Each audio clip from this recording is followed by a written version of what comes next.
I have worn my fireproof t-shirt today, and I wore it specially for Ninochka over here, and I'll introduce Ninochka in a minute, because she sent me an email a couple of weeks ago saying, with what she's going to say about the Philippines, she'll be burned as a witch. And I said, nah. We are the Bolshi, rabble-rousing, shit-stirring, disobedient, feminist witches, and we refuse to burn.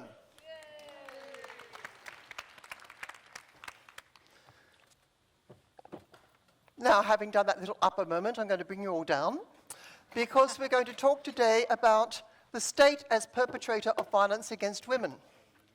And I've got various things to read from, so just let me organize my paraphernalia here. The state as perp of violence against women has sort of been a topic that's run through the whole conference, yes? And whatever context we live in, from the most liberal and more or less robust democracies or to the most dictatorial states, as feminists, our relationship to the state is always fraught. It is both enemy, but also often an ally we seek. Enemy because everywhere, the state is the expression of relations of ruling, the accumulation of power and wealth of the few at the expense of the many. And none, as we know, pay a heavier price than women and female children. The state is perpetrator of violence against us, either directly through its laws that refuse us the most basic rights and freedoms that we understand globally as being essential to our humanity, or indirectly through its tacit collusion with non-state perpetrators, or its inability or refusal to punish them, and we're going to hear a bit about that today too. Ally, however, because precisely for the reason that the laws and policies enacted by the state control our lives, we seek protections from that same state, and in many cases even fight for statehood or sub-state regional autonomy for an oppressed ethno-national group of which we are part. We know the many forms violence against us can take: physical, psychological, economic, cultural, but always political. The violence happens because of our sex, and I use that word advisedly, nothing to do with gender. Because we live in a world where women are considered less than fully human, and thus less deserving of rights and safety, even if international treaties and often state laws profess this not to be the case. This panel brings together women who come from and live in many different countries in the world. Yet across the often vast differences in their contexts, there are many commonalities in their experiences of the way state perpetrates violence against us. Now, Reem Alsalem, we know who Reem Alsalem is, UN Special Rapporteur on Violence Against Women and Girls, its causes and consequences. She was to be with us today. Unfortunately, other commitments have prevented that.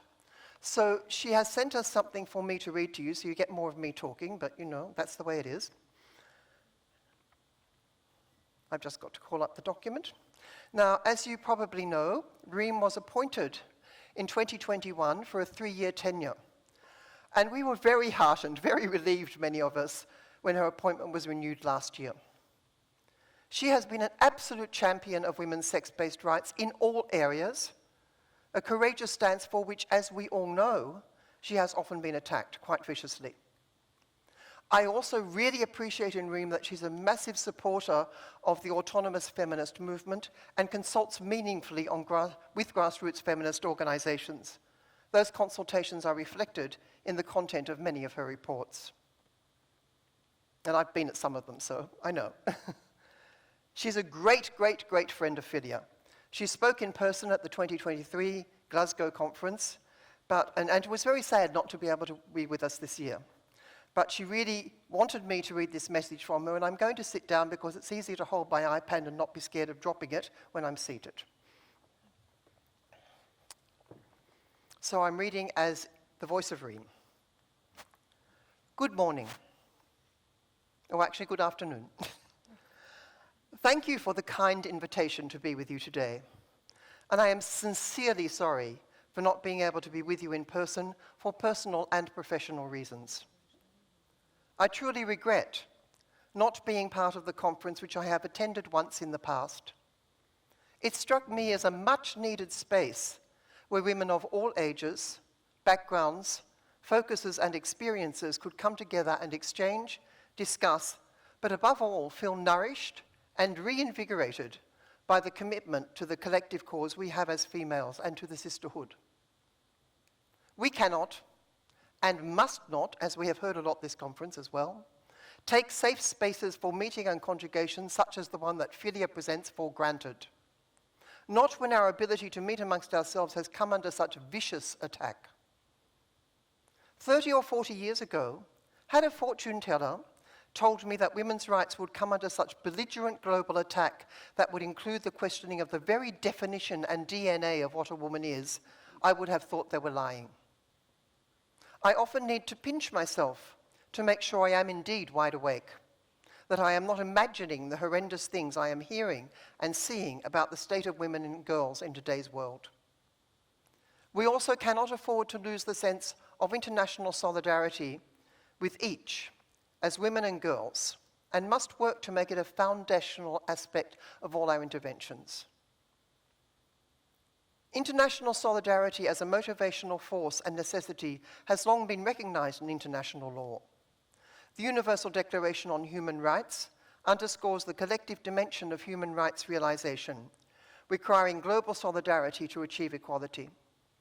Article 1 of the Declaration states that in addition to all human beings being born free and equal in dignity and rights, they should act towards one another in a spirit of brotherhood. That's a citation. The Convention on the Elimination of All Forms of Discrimination Against Women reinforces this principle through its preamble and through different articles which require coordinated measures and international monitoring to eliminate discrimination and advance women's full participation and development. Efforts towards a declaration on the right to international solidarity that are ongoing as we speak affirm that solidarity itself is a human right essential to realizing all others, including those of women and girls. As I wrote for the FiLiA magazine, which you can, I think, still buy, it is my hope for feminism is that it realizes that its survival as an effective movement to reclaim the equal rights of women and girls lies in recognizing the equality of all of us. We must rise to assert the humanity and equality of all of us, and not the humanity and equality of some of us. I have been consistently shocked by the apathy and disregard that some women and women's organizations have shown to the suffering of women in some parts of the world, and to their implicit or explicit agreement to the collective punishment they are enduring, because of actions by their government, de facto authority, or by an armed group that controls their territory and has engaged in violent crimes. Nothing, however, could have prepared me for the outright racism and dehumanization that some display to groups of women because they are perceived to be a member of a religious or racial group, judged by some women or women's organizations to be inferior or regressive. It is my deep belief that true feminism is incompatible with hatred of the other, racism, xenophobia. Feminism will only be credible if it remains consistent and if it does not apply double standards based on who the victims are and who the perpetrators are. On the issue of perpetrators, the Beijing Declaration and Platform of Action recognize that occupation, colonialism, and aggression are causes of grave violations of women. It is those causes that have forced many women into the UK and other parts of the Western world today. We cannot pretend that this is not true, and that successive governments, including Western ones, have not also been responsible for destabilizing communities and forcing women, girls, and their families to flee violence and conflict, seeking safety, protection, and a more dignified life. Doing so is not a crime, but a right that was enriched by international law. Many countries, particularly those surrounding them, so countries from the global south, and its people, generously hosted these people fleeing and shared the little they have with them. And if you look at refugee statistics, just as an aside, you will see that refugees from Afghanistan and from other places of conflict, they're mostly in neighboring countries. and neighboring countries in the Syrian crisis. I know that Lebanon was suffering under the weight of Syrian refugees going to Lebanon. So it's the neighboring countries that are taking that weight that the West should be bearing more. No, I've lost my place. So the next time you feel that you have too many refugees or too many migrants, we must think of the responsibility that our governments have played in creating this reality and in underfunding the response to supporting the most vulnerable in society, including towards minoritized women and girls. It is infuriating that our governments appear to have no problems finding money to fight wars and to divert more and more of it into militarization and arms races, but not to take care of those with disability, those that are poor, survivors of violence, and the frontline workers, all of you, who help them. The other issue we must remember is that male violence against women is a global phenomenon, and that while each place, whether virtual or physical, has its specific dynamics, no culture, community, or group is more prone or more likely to commit violence against another or less. This is particularly so if we recall that violence against women and girls is being perpetrated at colossal scale, online, as much as it is offline, through consumption of pornography, as we know, that is normalizing violence against women and girls and driving men and boys to become more violent offline. And lastly, the firm reign of impunity for crimes committed against women and girls is global. It is practiced and enjoyed every day by millions of women and millions of men and boys, by states and businesses that either commit crimes directly or aid and abet them. So only when we realize that none of us has a moral high ground or can claim belonging to some superior group, can we truly weave a future of equality and justice in which every woman and every girl thrives. No one is free until all of us are free. I wish you all a very good conference. Reem.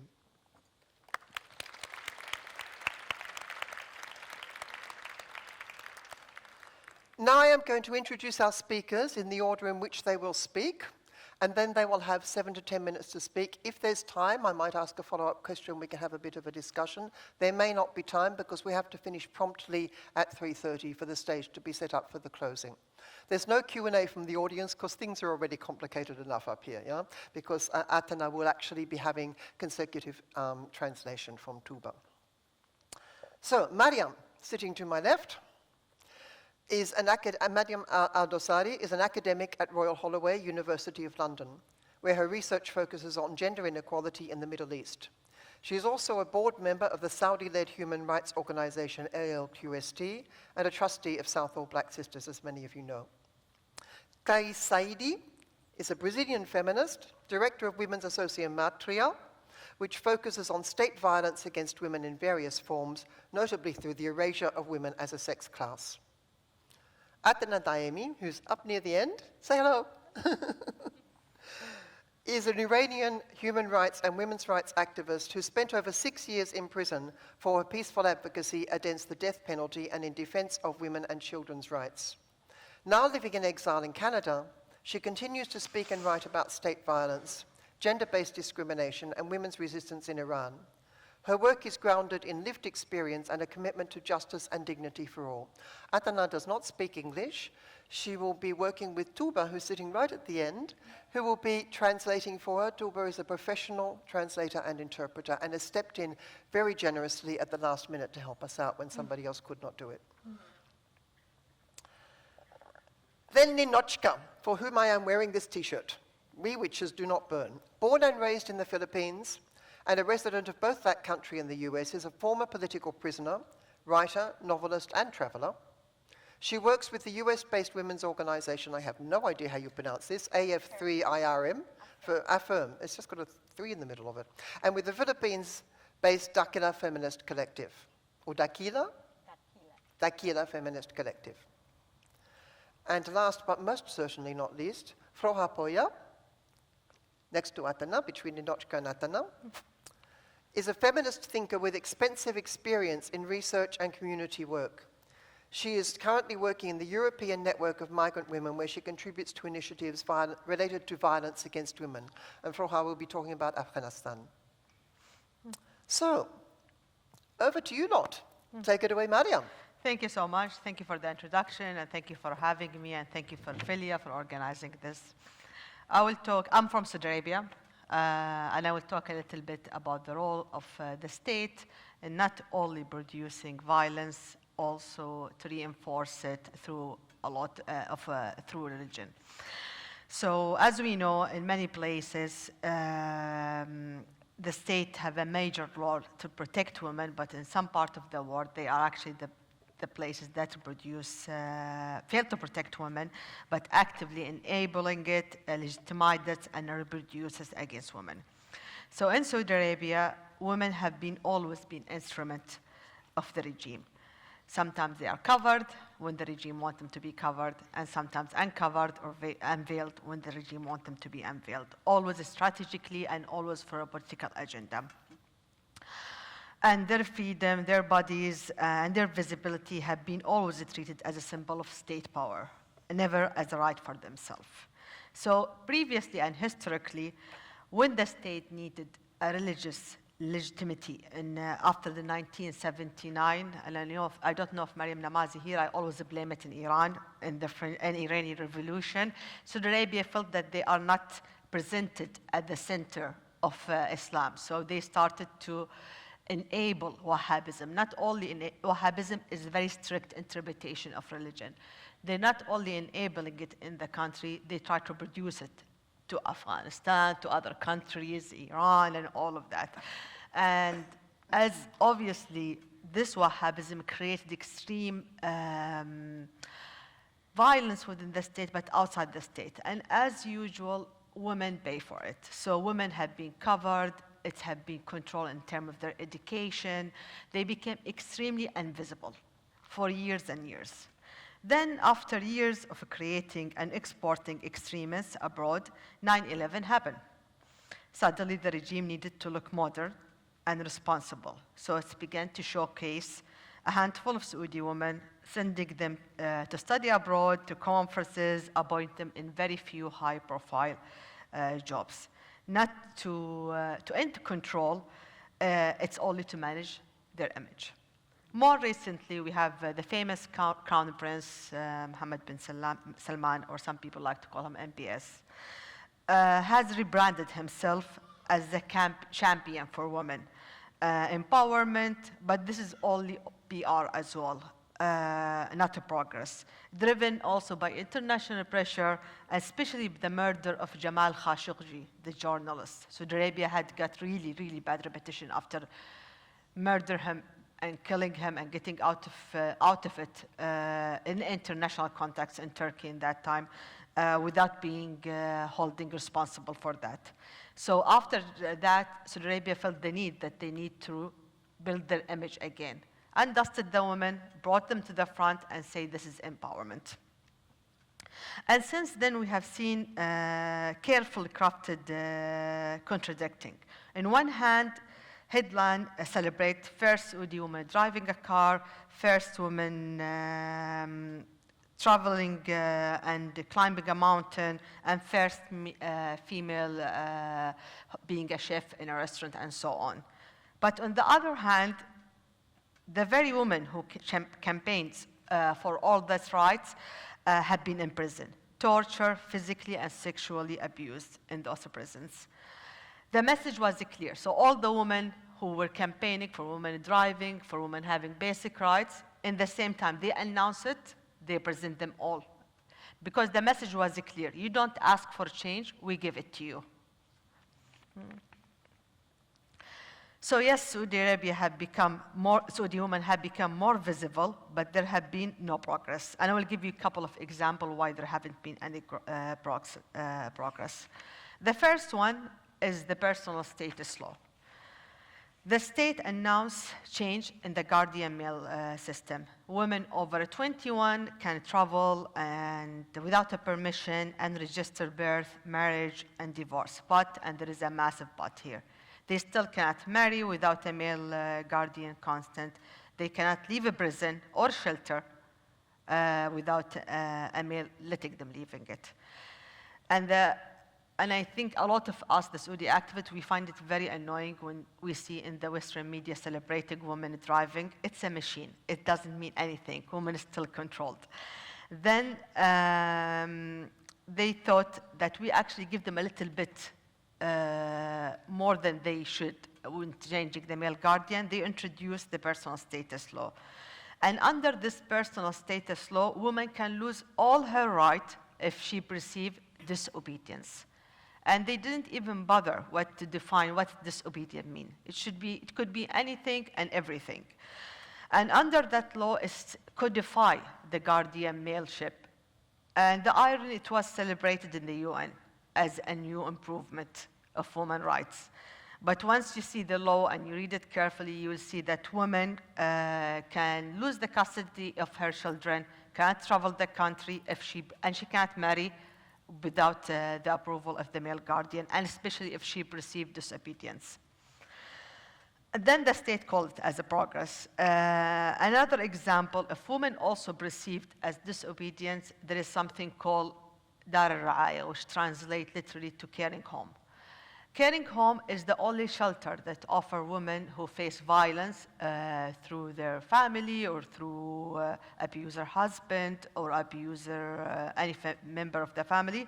That's the only shelter that's run by the institution. So there is no independent shelters for women who face violence.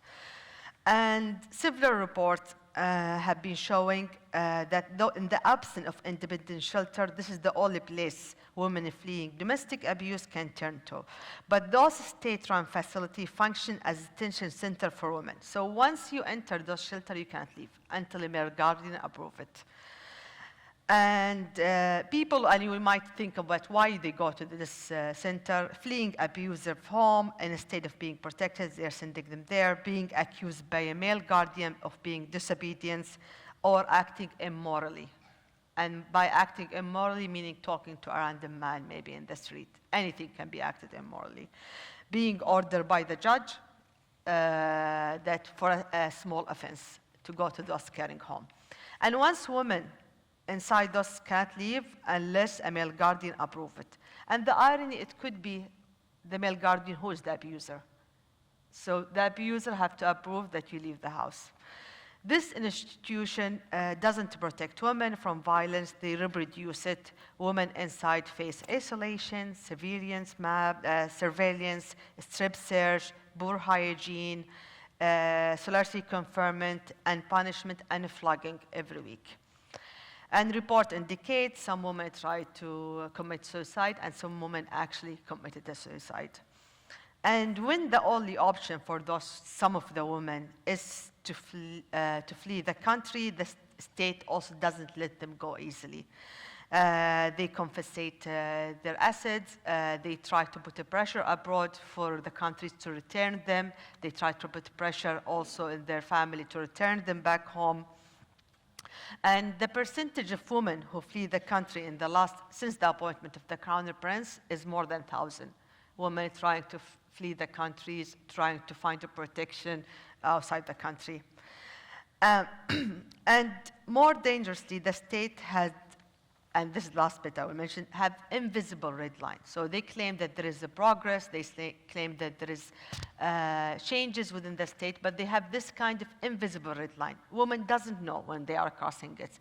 So, and I will give you example. So I'm sure you all heard about Al-Utaibi case. She's a trainer. She believed that there is reform happening. So she went outside, posted a video that we are allowed now to be free, to not wear abaya, to exercise, do whatever. And she disappeared. They sentenced her for 17 years, and last what I heard that she's in very poor state physically and very sick. And she is not in contact with her family. So those red line is quite invisible. Saudi women have been always a tool of the regime, veiled and unveiled as a political demand. This is not reform, this is repression, repackaged as a reform. And Turkey is alive and well. A state enforce it as a progressing as well. And the world keep applauding that those reforms that change is happening in Saudi Arabia. And here we say that the state actually is the manifestation of violence in Saudi Arabia for women. Thank you.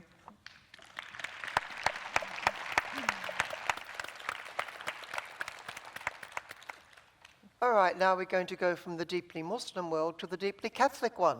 And Clarice is going to talk to us about Brazil. Hello, everyone. Is it working? Yeah. Okay.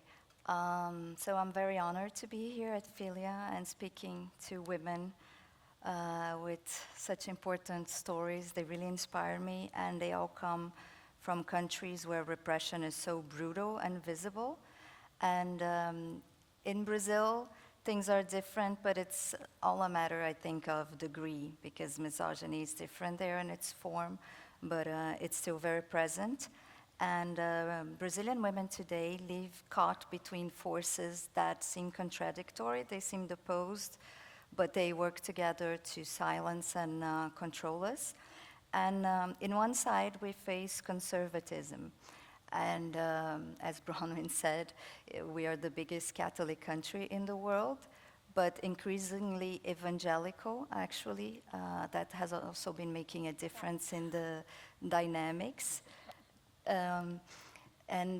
This is very embedded in our politics. Even though the country is supposed to not be a religious state, we have more and more politicians that are pastors or that are elected with deeply religious discourses.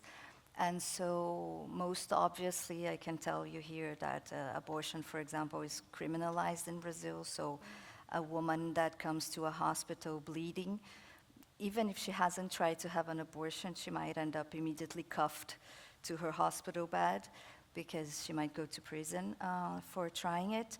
And there are only a few exemptions where it would be legal in cases of rape, anencephaly of the fetus, and when there's a risk to the mother's health. But even in those situations, the judges and then the doctors make it so hard that we often see 10-year-old girls who have been raped having to carry the pregnancy through and have a baby. And in that situation, of course, we know that it's not wealthy women who are dying. It's mostly poor women, a lot of the times black women in a country that faced 400 years of slavery. Our former president, Jair Bolsonaro, was the face of this far-right religious movement that is unashamedly sexist. Before becoming a president, when he was the equivalent of an MP, he famously said to a politician, a colleague, that she didn't deserve to be raped because she was too ugly, and nothing happened to her. So, and he was elected a bit like Trump with this idea that, oh, he's spontaneous, he says things, he's the common man. And that allowed a lot of men to come up from their sewers and saying things that weren't really allowed before. And under him, the focus of the government shifted away from women's rights and to an agenda of family values. So the women's ministry got downgraded to Ministry of Women, Family, and Human Rights. And he chose an evangelical pastor, a woman, to lead that ministry. And she famously said the day she got that job that under her, boys would again once blue and girls would wear pink. So, and the policies focused on women were completely dismantled. So 90% of the funds that went to fight violence against women were cut. And this in a country with some of the highest femicide rates. We have at least 4 women killed every day in what is classified as femicide, but we know it's a lot more than that. 80% of women killed by femicide are mothers, leaving a lot of orphaned children without any sort of state support for them or anything. But on the other side of the political spectrum, we have a progressive discourse that is completely erasing women in the name of inclusion and diversity, and we have complete self-ID in Brazil, so anyone can just go and change their documents to female, but this is not even needed because all the government systems in the health system or in universities allow you to, regardless of your document, just state that your social name, as we call it, is, let's say, a female name and be treated as so. So for everything, for going to female prison, it's just, you just say so. And so all the policies for women are being replaced by this gender identity framework. And our current president from the Workers' Party, Lula, he recreated the women's ministry, and it's completely captured by this ideology. I don't see that it's very much different from the boys wear blue and girls wear pink, since they now think that if a boy wants to wear pink, he actually must be a girl and transition. And our Supreme Court, even though by our Constitution is not allowed to create laws, this is for legislators, our Supreme Court has decided to equate what they called homotransphobia, as if it's the same thing, to the crime of racism, which is a very serious crime in Brazil. And so this is crazy because our penal code says that there is no crime that hasn't previously been defined, but women are being criminally prosecuted in Brazil, facing prison time for transphobia. That isn't defined anywhere, so anything goes. And maybe some of you have heard of a Brazilian woman called Isabella Sipa that just got a refugee status in an undisclosed country here in the European Union because she was recognized as being persecuted by the Brazilian state, because she could face up to 25 years in prison, basically for saying that a high-ranking politician in Brazil who thinks of himself as a woman is a man. And she's the first Brazilian since the military dictatorship to receive a political asylum for persecution from the state. So that was very shocking to everyone. And, but she's one case. My association, Matria, we have supported women all over the country facing criminal charges for the simplest things. And so regardless of whether the government is on the right or the left, we see misogyny embedded in the state itself, in the laws, in every institution.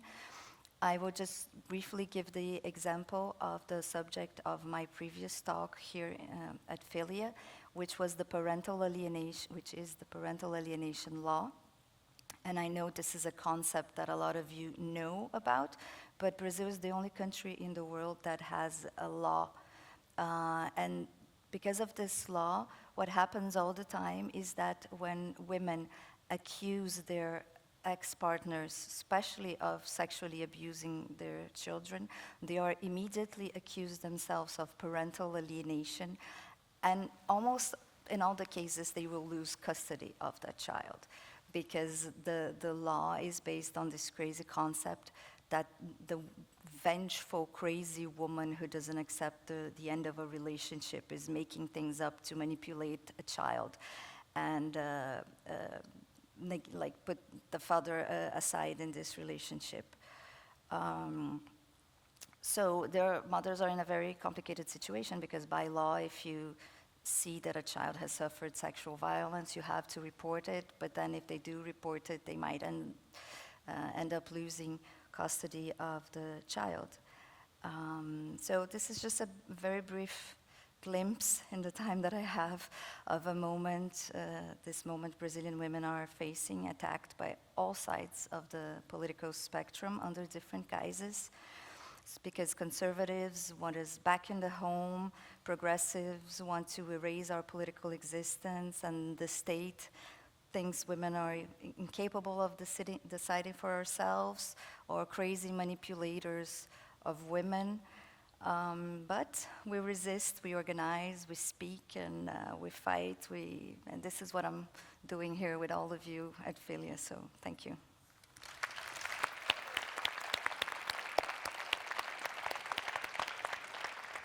I think it's really important to be reminded that us coming together as feminists is also part of our resistance, because it's what nourishes us, gives us information, gives us strength. So thank you for reminding us of that.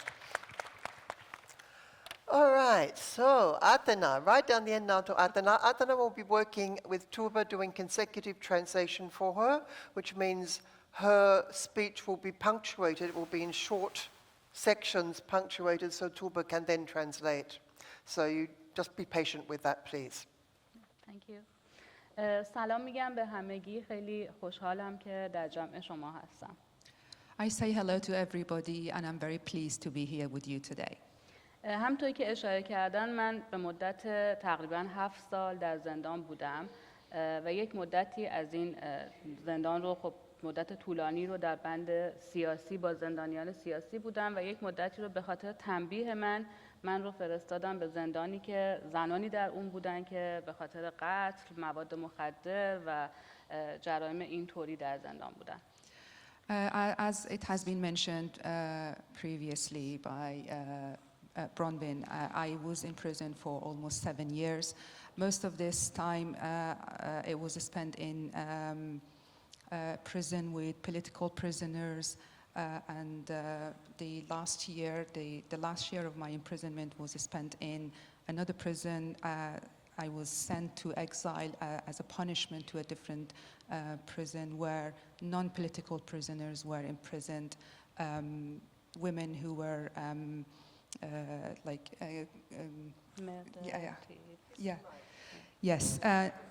non-political prisoners in a different prison. اینها منو برای تنبیه به اون زندان فرستاده بودن، اما من از این تنبیه، از این موقعیت استفاده کردم و روی زندگی این زنانی که سالها براشون فعالیت کردم تحقیقاتی انجام دادم که نتیجهش رو میخوام با شما در میون بذارم که نشون بدم چطور دولت در زندگی این زنان نقش مستقیمی داشته.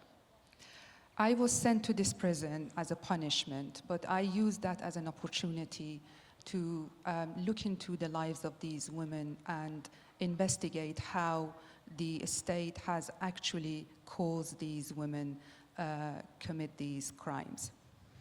این زندان در یکی از شهرهای کوچیک ایران بود که جمعیت خیلی زیادی هم نداره، اما اکثر زنانی که در این زندان بودن مرتکب قتل همسرانشون شده بودن و به اعدام و سنگسار محکوم شده بودن در زندان. So this prison was in a small town in Iran, but these women had committed crimes like murdering their husbands, or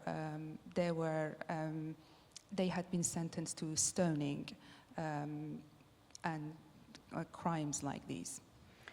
در اینجا من خب خیلی حساس شدم روی زندگی‌های اینها و باهاشون صحبت کردم. اکثر این زنانی بودند که در سنین کودکی مجبور به ازدواج شده بودند و این نشون میداد که دلیل این اتفاق این بود که دولت قانون ممنوعیت کودک همسری رو نگذاشته بود و سن قانونی برای ازدواج دختران در ایران 12 سال هست.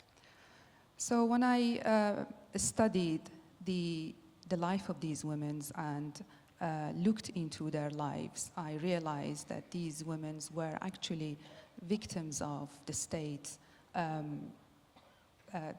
the state legislations, basically, or the country's legislations. Most of these women who had committed these crimes were victims of child marriage, because in Iran the age for marriage is 12, and forced marriage, some of them. و تصور کنین که چطور دولت با عدم وضع یک قانون برای ممنوعیت کودک همسری باعث شد که زنان زیادی در سنین کودکی مجبور به ازدواج با مردانی بشن که بسیار بزرگتر از سن خودشون بودن. This clearly shows that how the lack of protection, lack of legal protection leads to women being victims of this system and being forced to marry men often twice as their age, a lot older than them, and lead to committing these crimes. از طرفی این زنان از دوران کودکی از قبل از ازدواج بر اساس تربیتی که توی خانواده و توی مدارس به خاطر سیستم آموزشی ایدئولوژیک حکومت ایران یاد گرفته بودن که باید فقط مادر و همسر خوبی باشن، نه زنانی مستقل. At the same time, these women were being educated in a system where the state education system is based on an ideology. So these girls had learned all their life to be good mothers and good wives rather than independent women. وقتی اینها مجبور به ازدواج با مردانی بسیار بزرگتر از خودشون می شدن به خاطر ضعف سیستم آموزشی و ضعف سیستم بهداشتی به سرعت هم تبدیل به مادر می شدن و در سنین کودکی صاحب فرزند می شدن. So when these women were forced to marry these old men because of the lack of sufficient and effective education and the lack of proper and available medical system, they soon became mothers in a very young age. به خاطر اینکه ازدواج با مردان بزرگتر داشتن در خونه هاشون تحت خشونت خانگی بودن، هیچ آزادی نداشتن، حق داشتن شغل، درآمد مستقل نداشتن و توی منزل تحت آزار، تحت ضرب و شتم و خشونت خانگی قرار گرفته بودن. So marrying an old man meant that these girls were going to be just doing domestic work, looking after the children and looking after the man and being severely subjected to domestic violence.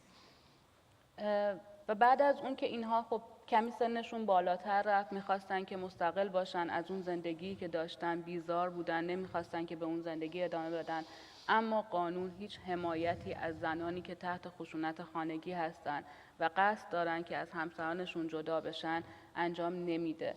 و این زنان به خاطر اینکه حق طلاق نداشتن، به خاطر اینکه مورد حمایت قرار نگرفتن و به خاطر اینکه حضانت فرزندانشون رو نمیتونستن داشته باشن توی اون زندگی میموندن. So they soon realized that they don't want this life and they want to leave this marriage, but there is no protection, there is no legal protection, there is no social protection, there's no economical protection. There is, so they can't have the custody of their child. They can't have financial independence. That means that they would be stuck in that marriage and continue. و خیلی از اونها به خاطر این خشمی که از این زندگی داشتن دست به قتل همسرانشون زده بودن و تعدادی از اونها هم به همسرانشون خیانت کرده بودن، با مردان دیگه ارتباط برقرار کرده بودن و به همراهی و همدستی اون مردان همسران خودشون رو به قتل رسوندن. So most of these women had committed these crimes with the help of a lover, a man that they wanted to be with, and some of them, but most of them, they were filled with anger, but because they couldn't leave the marriage, they ended up murdering the husband, often with the help of a lover. و وقتی که اونها وارد زندان شده بودن، اون زمانی که من در زندان بودم تقریباً 35 نفر از این زنان به اعدام محکوم شده بودن که 14 نفرشون به سنگسار محکوم شدن و این مجازات رو دولتی برای اونها صادر کرده بود که به دلیل عدم حمایت قانون و به دلیل اینکه تبعیض قائل شد علیه زنان عامل اصلی این خشونت‌ها علیه زنان بوده. So most of these women had been sentenced to death sentence and execution, and 14 of them were sentenced to stoning, and that clearly shows how the lack of state protection and the lack of legislations and legal protection affects these women. و هیچ حمایتی هم حتی در دوره‌ای که اینها زندان بودن از اونها صورت نمی‌گرفت. اجازه نمیدادن کسانی به این زنان کمک بکنن، پول پرداخت بکنن یا برن از خانواده‌های همسرانشون رضایت بگیرن، چون معتقد بودن که این زنان فاسدن، این زنان عصیانگرن و این زنان صلاحیت زندگی ندارن و متاسفانه جامعه مرد سالار ایران رو هم با خودشون همراه کردن. So in a society where in similar cases there would be some other ways and there would be some other helps for men, these women were being deprived from those kind of helps. For example, sometimes in Iran when a person commits a murder, they would go and speak with the family, and if the family forgive them, then they can be basically released. But with women, the state would not allow this to happen to women, because they would introduce and present these women as rebels and corrupt women, and they had managed to get the approval of the society towards these women as well. تعدادی از این زنان توی این سالهایی که من از زندان آزاد شدم متاسفانه اعدام شدن، اما تعدادی از اونها همچنان در زندانن و همونطور که گفتم این فقط در مورد یک شهر بود و این مورد خشونت مستقیم دولت علیه زنان در تمام ایران در جریانه. اما این فقط این ماجرا نیست و من در ادامه توضیح خواهم داد انواع اقسام خشونت دولت علیه زنان رو. So some of these women have actually been executed, and I am just giving an example from one prison in one town in Iran, but this is quite prevalent in Iran across the country. از طریق ستم‌های چند لایه و تبعیض‌هایی که تمام زنان سراسر ایران، حتی اونهایی که در زندان نیستن، هم از این تبعیض‌ها رنج میبرن. همون مسائلی که بارها هم توی نشست‌ها بیان شده، از تبعیض اقتصادی، تبعیض فرهنگی، تبعیض آموزشی، نداشتن حق و حقوق، اینا همه مواردی هستش که باز هم دولت مستقیما داره علیه زنان خشونت اعمال میکنه. So the whole system of the economic system, cultural system, the whole structure of the country is in a way imposing violence against women. And this, like what women are going through in Iran, it's a good and clear example of how the state imposing violence against women through cultural values, through economy, through social values. جدای از اینها دولت از طریق سرکوب زنان و بازداشت هایی که انجام میده هم مستقیما داره علیه زنان خشونت ورزی میکنه که یک نمونهش پرونده خود من هست که من رو فقط به دلیل مخالفت با اعدام، به دلیل فعالیت حقوق بشری و به خاطر مخالفت با سیستم حکومت ایران به سالها زندان محکوم کردن و در زندان نگه داشتن. So another way of imposing violence against women by the state of Iran is by prosecuting women and imprisoning them, including myself, which I was imprisoned just because of my activism in the fields of women's rights and human rights, which is also a clear example of violence and the state violence and perpetration. اقداماتی که علیه زنان در طول بازداشت‌هایی که انجام میدن صورت میگیره از سمت نهادهای دولت خیلی خشن و خیلی خشونت‌آمیزه. ما بعد از خیزش اعتراضی زن زندگی آزادی که به خاطر حجاب اجباری که به زنان تحمیل میکنن صورت گرفته بود، تعداد زیادی از زنانی رو که حکومت بازداشت کرده بود مورد تجاوز و تعرض جنسی قرار داده بود که این هم به نوعی خشونت مستقیم دولت علیه زنان هست. So the women who were being prosecuted and imprisoned during the Women Life Freedom were also subjected to all sorts of violence by the state.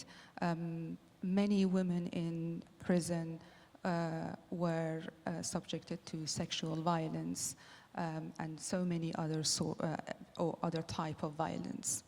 مجازات هایی که حکومت برای زنان در نظر میگیره چه در جرایم سیاسی و چه در جرایم غیر سیاسی خیلی شدیدتر هست، به این دلیل که از زنانی که اطاعت نمیکنن، از زنانی که به دولت و به قانون احترام نمیذارن بیشتر از هر چیزی میترسن و سعی میکنن که با ایجاد هزینه‌های شخصی سنگین برای این افراد جلوی تداوم مبارزه و جلوی گسترش پیدا کردن مبارزه زنان رو بگیرن.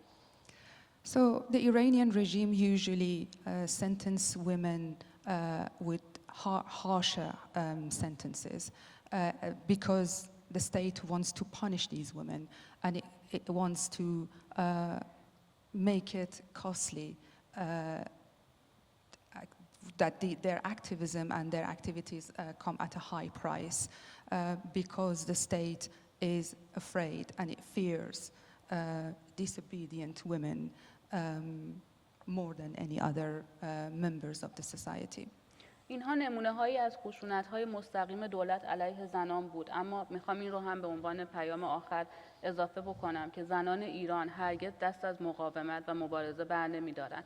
همین مجازات سنگساری که برای زنان صادر میشه طی سالهای اخیر به خاطر اینکه زنان زیادی کمپین های بسیار بزرگی در مورد این مجازات برگزار کردن، حکومت الان جرأت اجرای این مجازات رو نداره، اما این مجازات همچنان در قانون هست و هرگز برای برداشتن این قانون اقدامی نکرده. ما زنان ایران همچنان به مبارزه‌مون ادامه خواهیم داد تا زنان نه فقط ایران بلکه زنان خاورمیانه به تمام حق و حقوقشون برسن.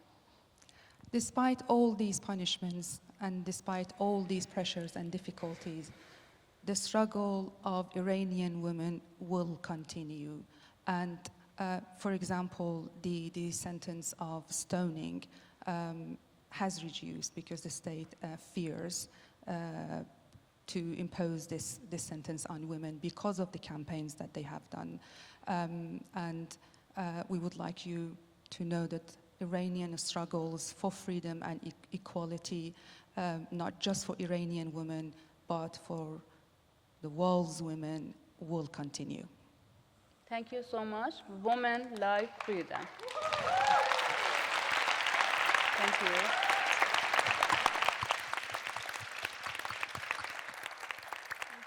Damn right it'll continue.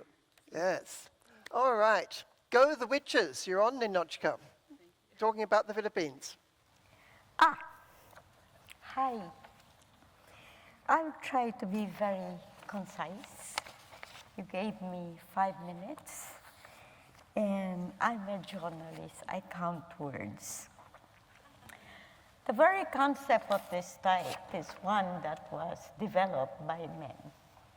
We must start with that premise.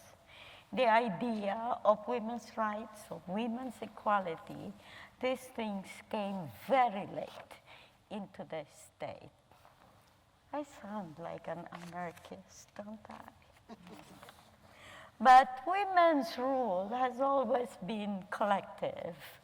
It has always been in terms of connectivity and collectivism and communalism. Okay. Now,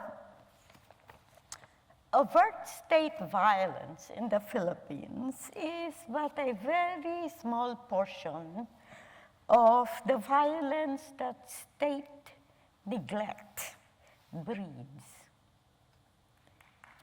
Very small portion.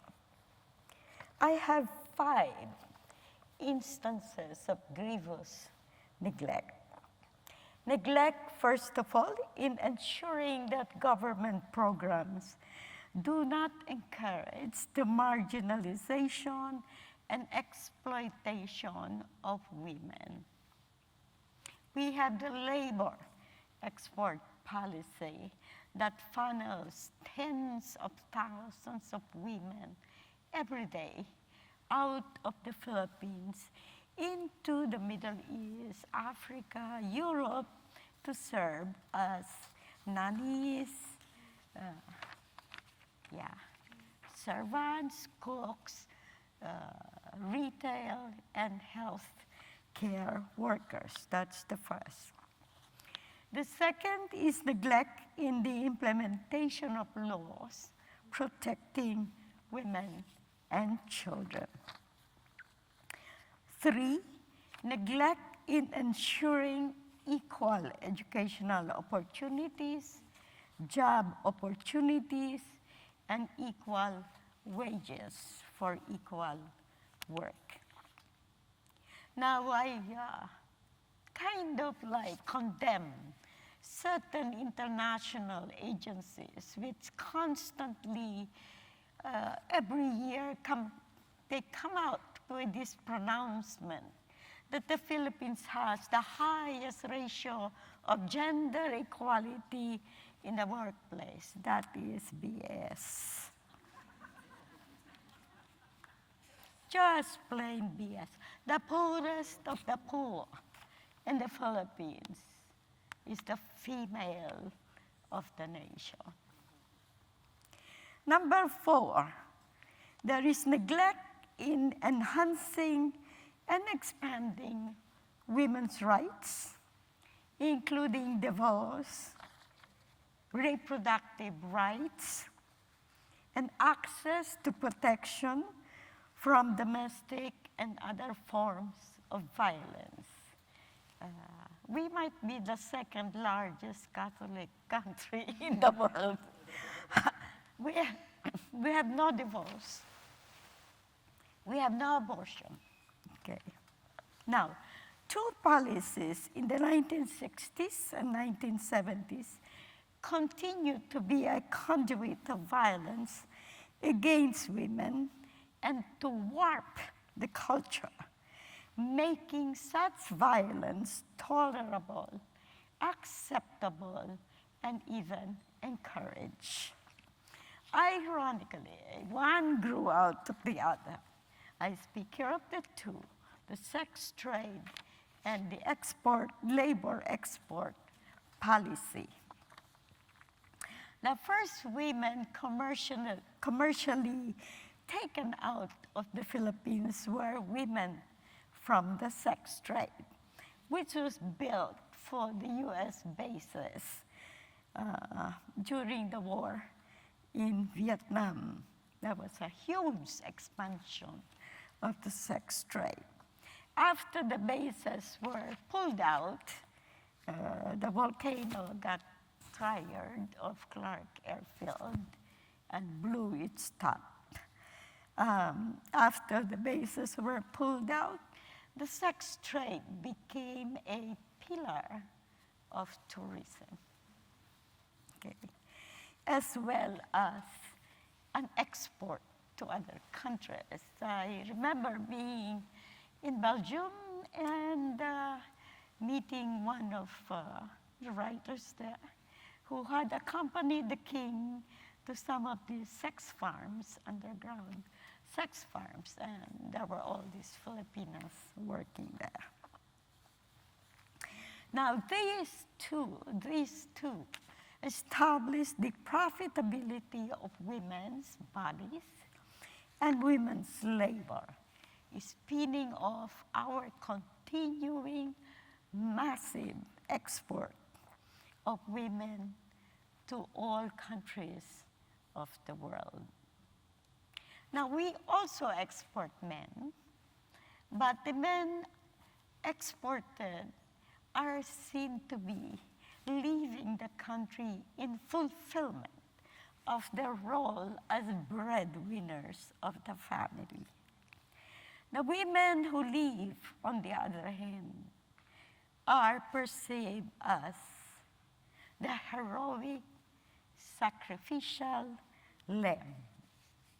And I think you will see there was an incident in England during COVID-19, and you will see this adumbration of this kind of perception.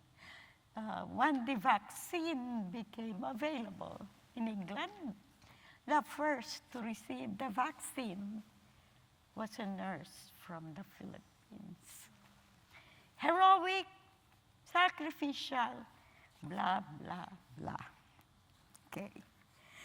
While there are efforts to correct some of the harmful effects of these two policies, it is impossible to curb their cultural impact. The view of women as merchandise, as a means out of poverty, the erosion of agency, and the growth of national dependency. The spread of the concept of ayuda, alms,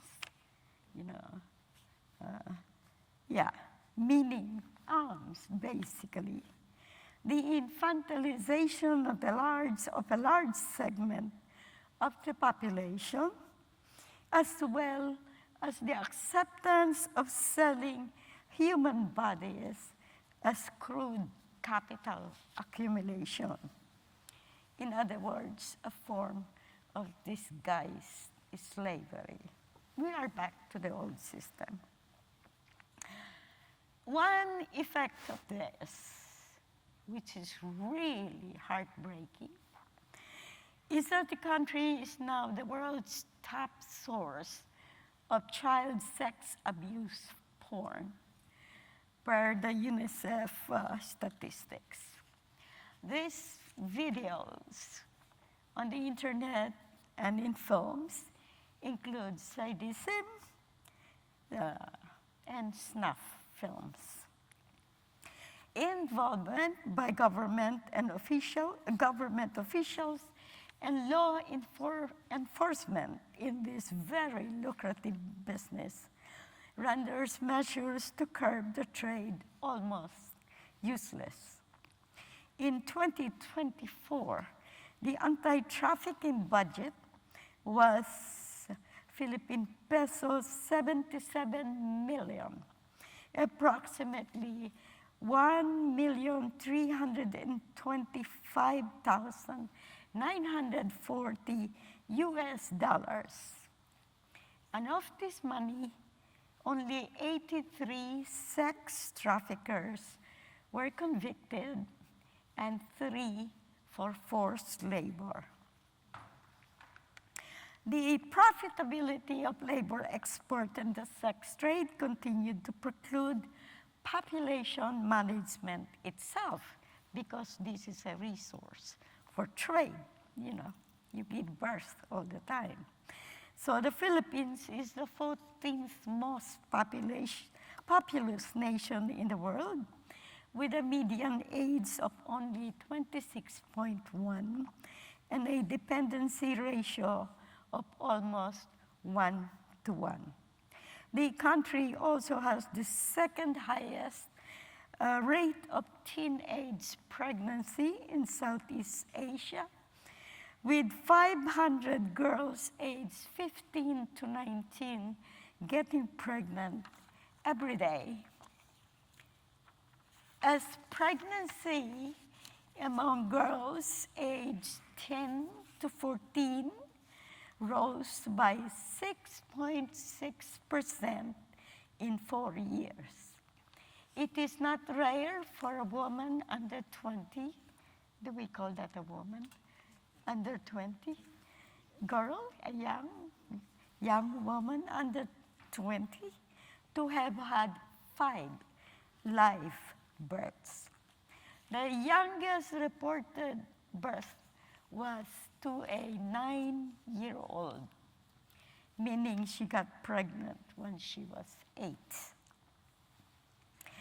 Now, while the nation expresses shock over these statistics, we always go into hysteria, our performative hysteria over these statistics. The trend is not viewed within the matrix of the sex trade and the child sex porn trade. It's just teenage and girls' pregnancy. Furthermore, most reproductive health programs are aimed at women. We are responsible for birth control, not at the men. And the sex education is the same. You have to take care of your chastity.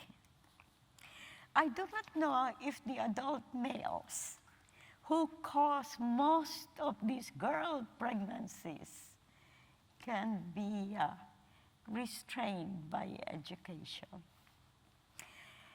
No statistics are available for the number of childbirth deaths of these children and very young women, but we are familiar with the physical risks to the girls. But because abortion is banned in the country, the girls are further punished for being what is tantamount, for having been what is tantamount to rape. They are forced to be mothers instead of being made whole again and returned to their childhood, which should be the intent of justice. Now, roughly around 500,000 illegal abortions occur per annum. despite laws criminalizing abortion. It seems logical and rational, considering the physical and psychological risks to children and teenagers, to legalize abortion for them. But the state will not allow this, and very few would even propose it. And that too is violence against women. Thank you.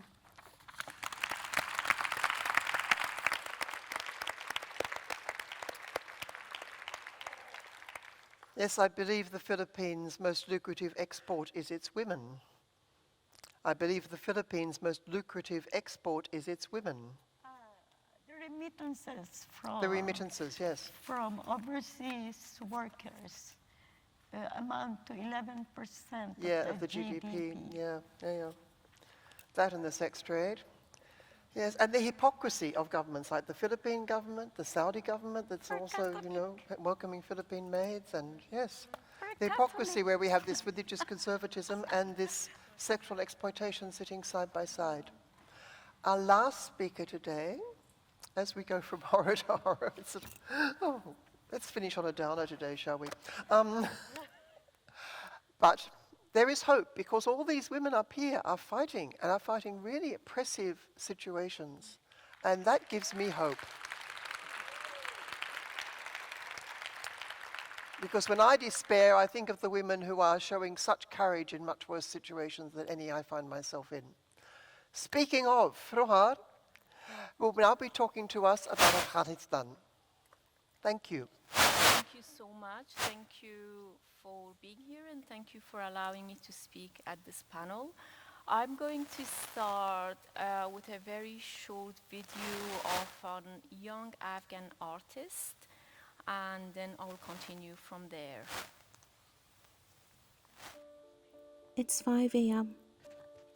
I wake up before the sun, before the city remembers I exist. Even the wind hesitates, like me. Morning has passed, but the fear hasn't. Even walking feels dangerous. I take a car. I can't walk. It is not safe anymore to just walk. I'm going to see my friend, quietly, in secret. She tells me,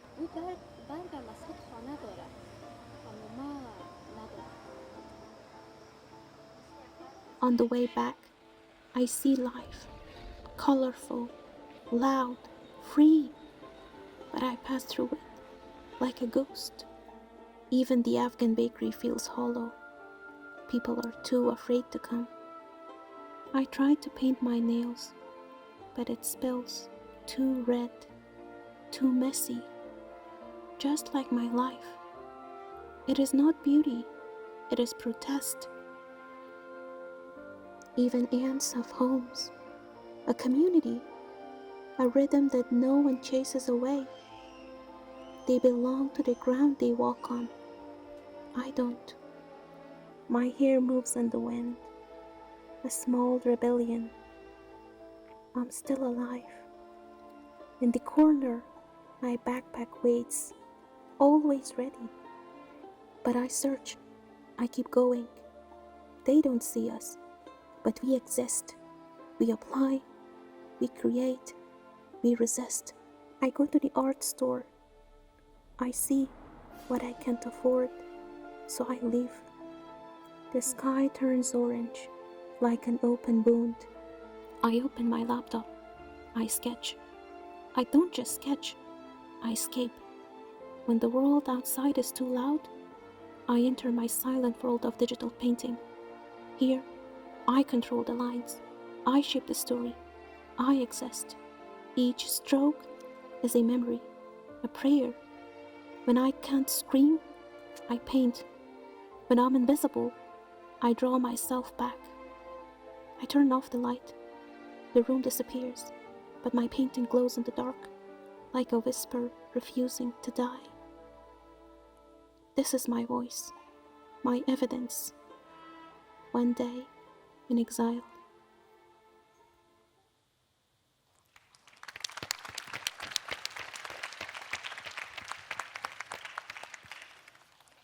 I have 2 mics now, so I hope you hear me even louder. Voice of Darya is the voice of women and girls in Afghanistan. It's a voice that's being shouted by us for a long time, but it seems for us it's the world is almost not hearing it. The louder we shout, we feel the world is becoming more deafer. When I was preparing for this panel, I was thinking of if I can think of something positive about Afghan women, girls in Afghanistan. And the more I thought, the less I could find anything. I'm not going to list what's going on in Afghanistan right now, because I'm sure we are all aware of the situation in Afghanistan through news, through women speaking at different platforms, including in FiLiA this weekend. But I just want to point out that the situation of Afghan women, especially in villages and small cities, are the same as what's going on in capital city of Afghanistan right now. Afghan women has been denied of their education, work, going out, speaking out, all their lives. It's ongoing. A lot of Afghan in small villages never been to school. They don't know what school is. They grow up, they die without education. They just perform to please the men, their brothers, their fathers, their husbands. Afghan women are not just the prisoners of their fathers, brothers, cousins who are male, uncles, even the men in their clan, in their village who thinks they're the protector. They're also now the prisoner of the state. So what the state is doing now is doing Afghan men a favor, taking their burden off their shoulder by protecting Afghan women. That's what they're doing. And to be honest, many Afghan men are very happy with this situation. In Afghanistan, you might also know that it's a country of honor and shame. And the honor of Afghan families are their women. So of course, the states are making sure to keep that honor by not allowing women to do what they're supposed to do, by taking their basic rights away. Afghanistan has ratified CEDAW, Convention on the Elimination of All Forms of Discrimination Against Women. But the state is so unstable that they don't even know if they ratified what international legal framework or agreements and what it actually means. One group comes into power according on which international community is in power. They go away. They might ratify something or sign an international document, but once they are out of power and another group by another international ally comes into power, that document is meaningless because no one knows what those documents mean. So what I'm trying to say is that Taliban will not stay in power forever. They will move on. Someone else will come into power. But what's really important is that how do we make sure that the situation of Afghan women and girls that has been going on for decades do not continue to go on for decades. I'm asking this question, what can we do that the change happens for a longer time, I mean long-term change, that does not change with one group and another? And the reason I'm asking this question, because it seems that every time a group changes, we become more surprised than West that what's going on with women and girls in Afghanistan. Why this group is more severe than the other? It's because we kind of pay attention to situation of Afghan and girls and women at that moment. Then we slowly forget about them, and then when the political situation changes, it kind of comes on the surface again, and we're like, oh wow, what happened again? So this is something that that I was thinking about, and is something that I will leave you with thoughts about. But what I'm trying to also say is that the situation of Afghan women and girls is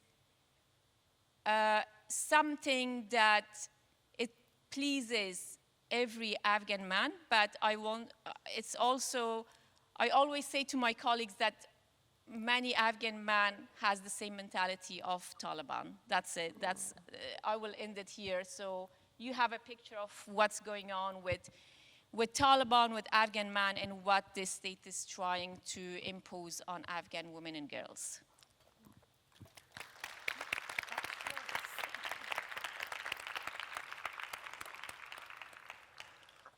The louder we shout, the more deaf we see the world becoming. Yeah? That's a very powerful statement, and I think there are many, many women in the world, and indeed in many of our privileged Western countries, many women can be saying the louder we shout, the more deaf our governments become. And a few things that you said stood out for me, and then I have one question for you, and it's a bit of a wicked question in some respects. But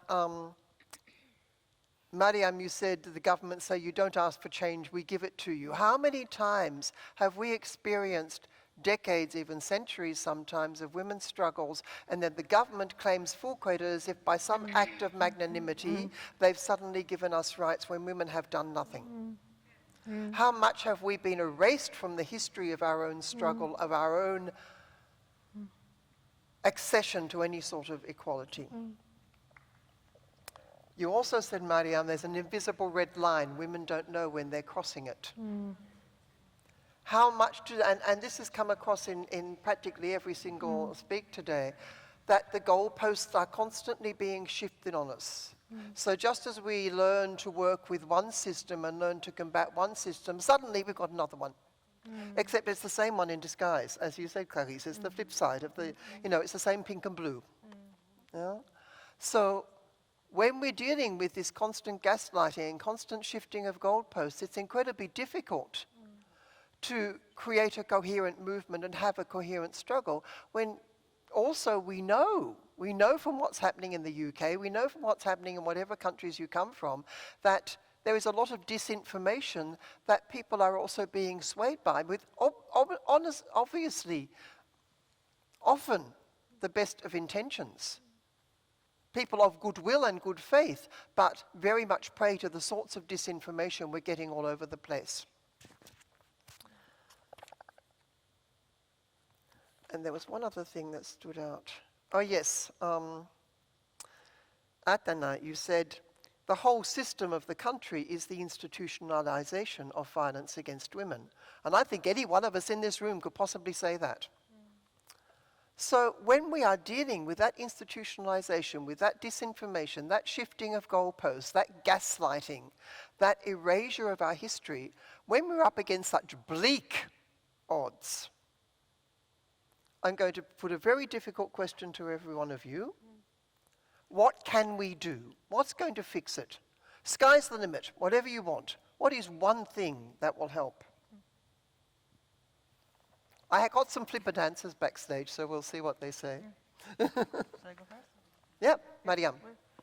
I think when it comes to Saudi Arabia, what helped from everyone not to be fooled by the image that Saudi Arabia portrayed.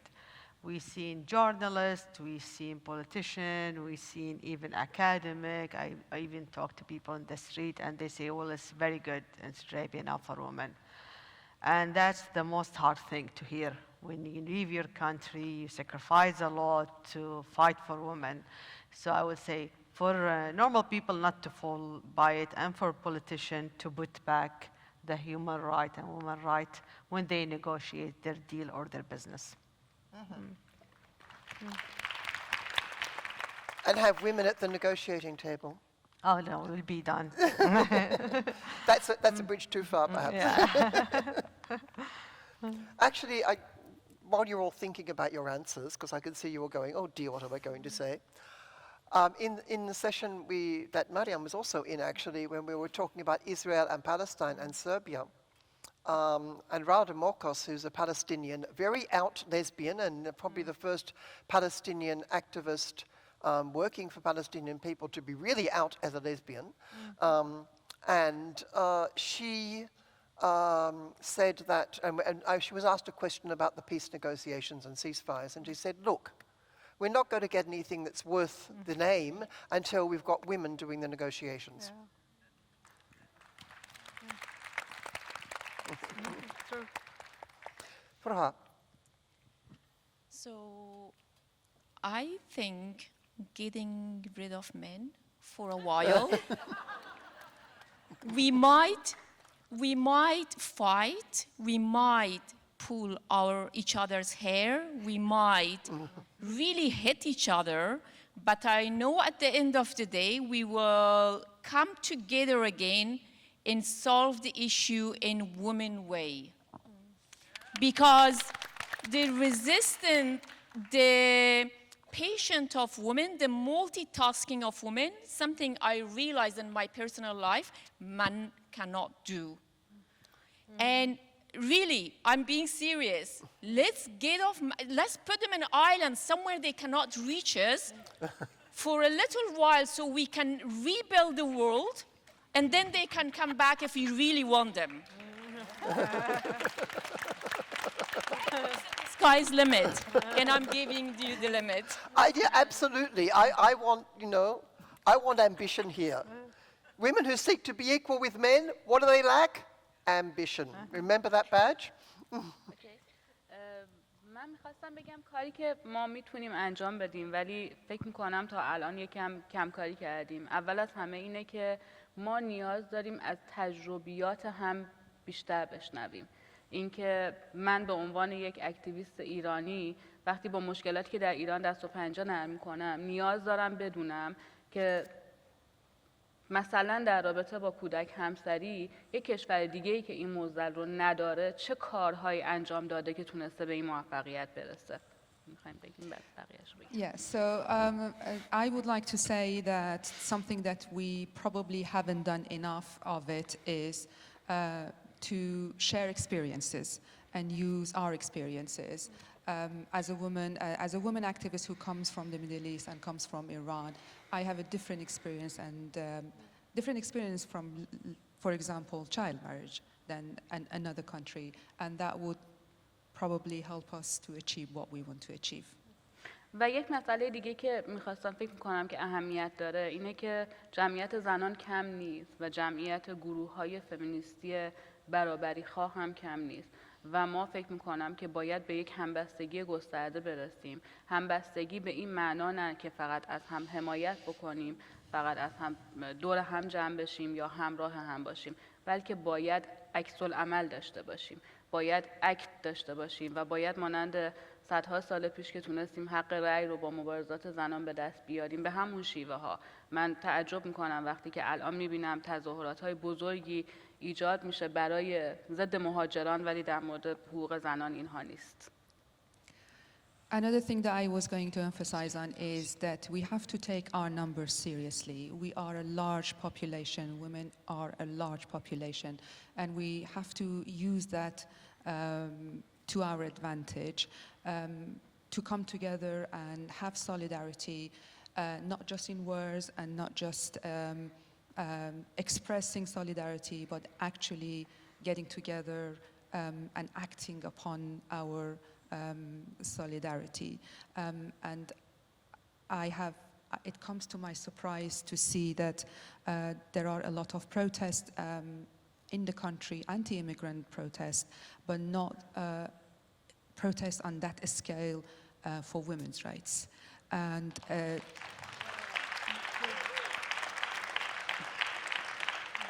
and I would like also to say that just as women years ago, decades ago, fought for rights like the right to vote and so many other rights, we have to continue to get what we want to achieve. Yes, thank you. Is it working? Guys, Do you want to use this? No, I think they will turn it yeah, on. they just up and they Okay. bring the volume up and down, yeah.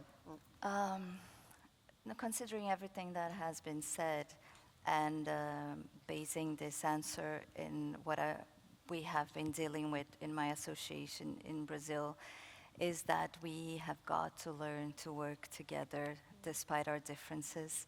So, for example, it's been a struggle for us, and I keep wondering, how do men get together at least long enough to conquer the world? And we don't seem to be able to keep sometimes women's organizations for a couple of years before it explodes in all sorts of fights and divisions. And we have decided in our organization that we are non-partisan, even though it were feminists who created it. If it's a woman, and if she knows what a woman is and means and wants to fight for that, she's welcome. And of course, we keep our time like managing the differences and saying, please, let's not go into the things we might not agree and focusing on what we do agree. And it has been the most democratic experience I have had, because we are living in a very polarized world. And I have been working together with women I would never have met otherwise, because they are in other bubbles and they might think very differently in other aspects. And at the same time, it's very interesting, because women, for example, who would say they were anti-feminists, now that they realize what our feminism is, that isn't protesting naked, they see that they actually agree with a lot of it. So it's, yeah, that's it.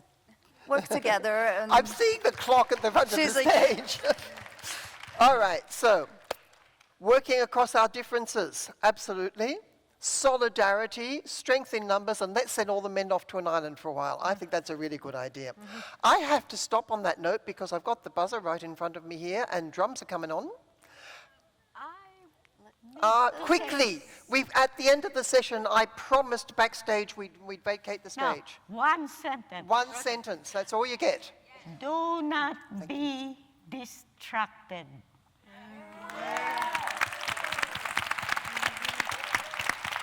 All right. I have to chase us all off the stage, but please join me in thanking all our wonderful speakers. It's been a great session. Thank you. And thank you, Reem Alsalem. Okay, we got a scarper.